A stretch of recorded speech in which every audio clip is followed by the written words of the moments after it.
Hey guys, what is going on? This is the GTA Wise guy and welcome back to another GTA 5 video. Now in this one, what we're going to be doing is taking a look at another unreleased car. Now the car that we're going to be looking at today is the Overflod Tyrant, which is this massive thing. It's based on the Apollo Arrow, as Blitzer pointed out in the comment section of yesterday's video on the Tesseract. Now there are some things that I want to point out about this car from yesterday's video. If you missed it, I'll leave a link to a card up in that corner there. Basically the wheels which I wanted to light up weren't actually lighting up in my game. It turns out in GTA Online they do actually light up and work. It's just down to some of the scripts that I've had to lock away so that I can unlock these cars into single player. So I do apologize for not getting them to work, but if you do get them in GTA Online, those wheels do work and they do light up, which is a good thing. But without further ado, we'll take a look at the Overflod Tyrant. Now I've just done a bit of reading on the Apollo Arrow, which is what this car is primarily based off. We'll take a look at the Michelli GT tomorrow, hopefully. But there are some other cars which I haven't covered which come out with this new update, the Super Sports update. There's 5 cars which come out initially which I didn't cover, so if you guys want to see me cover these cars, let me know down in the comments section. We do have the Entity XXF, I believe it's called, or the XXR. We've got the Volcar Fagalo, which is based on a Volvo Amazon. Obviously, the Entity is based off a Regera primarily, I believe. We've got the Hot Ring Sabre, which is basically a NASCAR car. And we've also got the GP200, which is based on the Ford Focus RS 200. But we've also got some elements of a Scooby Bug-Eye on the front there. And we've also got this Cheval Typhoon. No idea what it's based off. Again, I'm not massive on supercars. But I have done a bit of reading up on this car, which is based off the Apollo Arrow.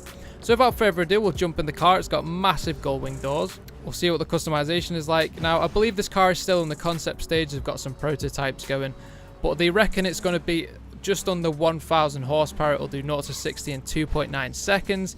In real life, bloody hell, these gates are opening slow. And this is basically the successor to what is the Gumpert Apollo. Some of you guys might have watched Top Gear in the past, and the Gumpert Apollo was one of the fastest cars around the Top Gear track. It's certainly a car that stood out to me. It looks like an older car than what it should be because it came out between 2005 and it was produced until 2012. It'd be cool if they do like a Tyrant retro. You could kind of make sense if Rockstar do that.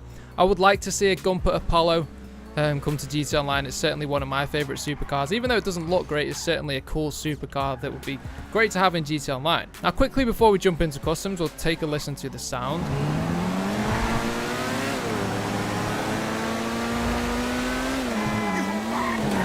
Nothing too impressive. I think it's probably recycled from the other supercars in game. It's nothing unique or new. We've got a big giant single exhaust in the middle there. Hopefully we'll have some customization options for that. You see we've got that racing reversing light there. It's not actually like one of those braking lights. It's got all those LEDs there. Brake lights are just pretty flat, but they are what they need to be. It's got a massive wing, a low swooping roof, just ridiculous body lines, which actually are quite reminiscent of the ones of the car in real life, the Apollo Arrow. The headlights, they are what they need to be, I suppose. They don't look like the ones on the car in real life. The real life version with the Apollo Arrow, they're more like circular headlights and circular rear lights, but as they are, I don't mind them on this car. We'll just take a quick look at the interior. We've just got pretty basic supercar interior. I'm not sure if this is a new one. If it's new, let me know down in the comment section. I'm not too sure, but I imagine that yellow trim there is going to be the secondary color, which we can change. You can see again, like on the Tesseract, we've got those suspension things on the front there. They're probably going to be colorable because they are the same color as the stitching in the car. There's some carbon trim bits around there as well. We might be able to cover those suspension parts up. The wheels are the Mercy wheels, I believe, which you can apply to cars normally, so nothing new with those wheels. They are just recycled. But general design of the car is great for what it's supposed to be. We'll get into the customs now. We'll get some customization going, and we can see what we can do to it. So can we pop the hood? I don't think we can pop the hood, because normally if I go on that engine option it will pop it, but we'll take a look at opening all the doors up when we get outside in a minute. So for skirts, we've got the primary street skirt and we've got the carbon street skirt. Probably go with the carbon one to keep that little carbon bit at the bottom extended there as well. So far it doesn't look like we've got a lot that we can do to it. Exhaust, we've got hex exhausts, so it's like a hexagonal exhaust with 4 circular exhausts coming out of there. Looks like they've got chrome surrounds, but there's a little inner bit to them which are titanium tip, like a burnt titanium tip. But I do like that stock one. It seems to fit with that like weird diffuser nicely on the rear bumper. And then we've just got those quad exhausts which are basically the ones from the Hex exhaust, but they're just a bit bigger, and they're just in a square pattern. So I think we're just going to go with the stock one. I think that's probably the best looking one, to be honest. We can do a different hood. We can go from stock and carbon. That sort of extends the... Is that carbon on the roof, or is it a secondary colour? Yeah, I don't think that's carbon up there. Just kind of continue that black line there, but it sort of cuts off before it reaches the actual windowsill. So I'm probably going to leave that off. It looks a bit tacky, I reckon. Spoiler. Bloody hell, the car's so big, the camera can't get in the right position. So we've got a street spoiler, so we'll put that on and come off it. So that's just like a carbon version. Slightly different from the original spoiler. We've got a track spoiler, which is just a big boy spoiler with about 3 layers on the wing. Then we can have a competition spoiler. So that's just got like a centerpiece to it that extenuates to the back. It's quite sharp edged, and there's a little lip just at the back of the spoiler. So we'll probably throw that one on. It seems to work with the car nicely. But that is it for the customization. There is not a lot, probably what you'd expect from a supercar like this. And we probably have a little bit more for the Tesseract. But for the colour, we'll probably go and recreate the Apollo Arrow, at least the prototype that was revealed at a motor show, I believe it was. We'll throw on a sunrise orange. Secondary colour, is that going to change the roof? Actually, no, it's not. It's only going to change the shocks and the stitching on the car, probably. I can't really see the stitching, it's a bit too far away. But we'll probably throw on like a yellowy colour to go with that orange. I suppose it's yellow normally anyway. It doesn't really work well with it. We'll see what else we can do. Yeah, so we'll put on the ice white. The white wheels kind of work nicely with it. But we might change in black, see what we can do. Accent colour. Not changing anything. Trim colour. That's also not changing anything as far as I can tell. So that is pretty much all for the customization. We'll probably see what we can do with the wheels. Obviously, we'll have to go through the high end of wheels so that will suit it properly. Now, I can't really find any wheels that work with it nicely, but the S Racer ones, they are sort of like racing wheels. We've got carbon ones. That chrome lip kind of distorts it a bit, but we could have that coloured centre cap. It'd be cool if we had like proper like a racing wheel set as well. So like instead of having wheels with lugs, you could have like proper racing ones, and they just have that one big center cap thing. I'm not sure what you call that, but it's like a quick release for the wheel, I think it is. They just have that one big thing. That would be a pretty cool wheel pack, alongside a tuner wheel pack, of course. And talking of a tuner wheel pack, on my Patreon, you guys, quite a lot of you have signed up, and we're almost at our first goal. We're almost at our first goal of $500 per custom car project, which is when I'll be doing a tuner wheel pack. And once we reach that goal, I'll be doing a tuner wheel pack, and I'll be making 600 variants of wheels, which I have planned. So there's probably going to be about 48 wheels, something like that, and then I'll do different variants of them with different like stretch tires, normal tires, tire writing, 3-piece versions of those wheels, deep dish ones of them.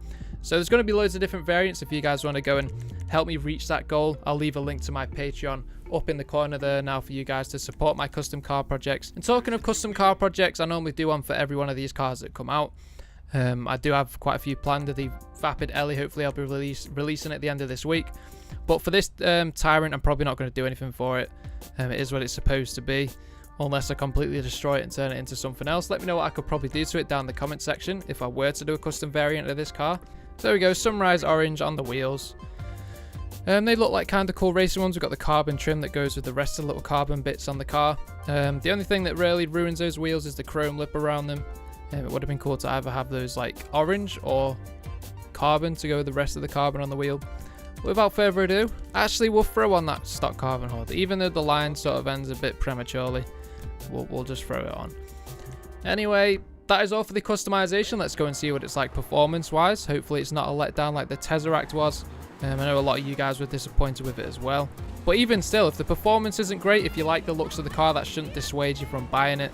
It shouldn't be all about just the performance and trying to get the edge on people in GT Online, because that is certainly a predatory practice that Rockstar have done in the past, is making you spend loads on shark cards so that you can just get a car that's faster than one that was in the last update, so that you're forced to buy it to get a level playing field with everyone else. Let me know what you guys think about that down in the comments. I know Rockstar haven't done it for this update, I don't think, especially with the Tesseract, unless this car is blisteringly fast. But that is something that I certainly try to avoid doing. I never buy supercars in GT Online, generally because I'm not really that interested in them.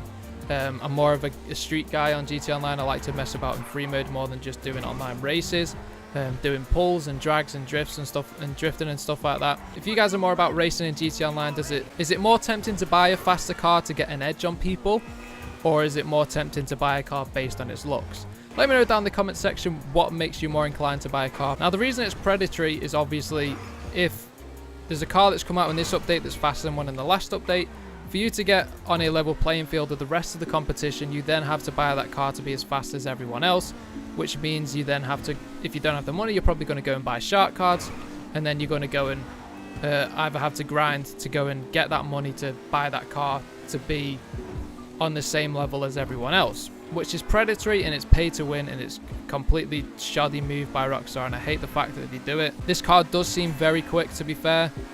We're at 133 miles per hour. It's 30 miles per hour over the normal limit. Handling is great as well. Now, you can open the trunk. This is something that Rockstar sometimes avoid on these cars. Unfortunately, you can't open the hood, which will obviously be at the back of the car because the engine is at the back. So it would have been cool to see like a V8 in there. I believe the Apollo Arrow in real life uses a 4-litre V8 from Audi or something, so it would have been cool to have that and some customization for that. Obviously the XA21 has engine swaps in it. We have a V, you can put like a V12 to a V8, I believe, but that's something that Rockstar haven't done yet properly. Like, you can't change the engine sound. Obviously V12s and V8s sound completely different. I think that's something that Rockstar should certainly bring in. I'm sure a lot of fans would be happy about that, to change the engine notes on cars and swap them. The boot is like a proper supercar boot, not a lot of space, and obviously we've got that carbon surround on it as well to keep it lightweight. Pretty cool touch to it. I'm glad that Rockstar have at least give us a boot for it, even though we can't see the engine bay. We'll go for a quick hoon and I'll give you my review of its performance. We'll take it into the Rockford Hills. Right, so let's take this uphill on the right. Seems blisteringly quick so far. I lost a bit of grip there, but obviously I was taking that a bit too quick. The brakes are decent.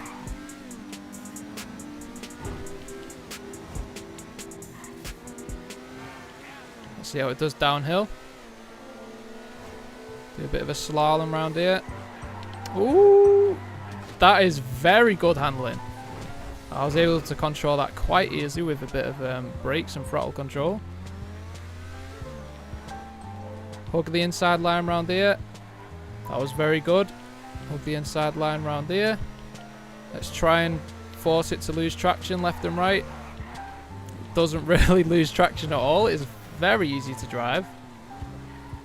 Oh dear. That was close. Right, so we've got a swooping left and then sharp right.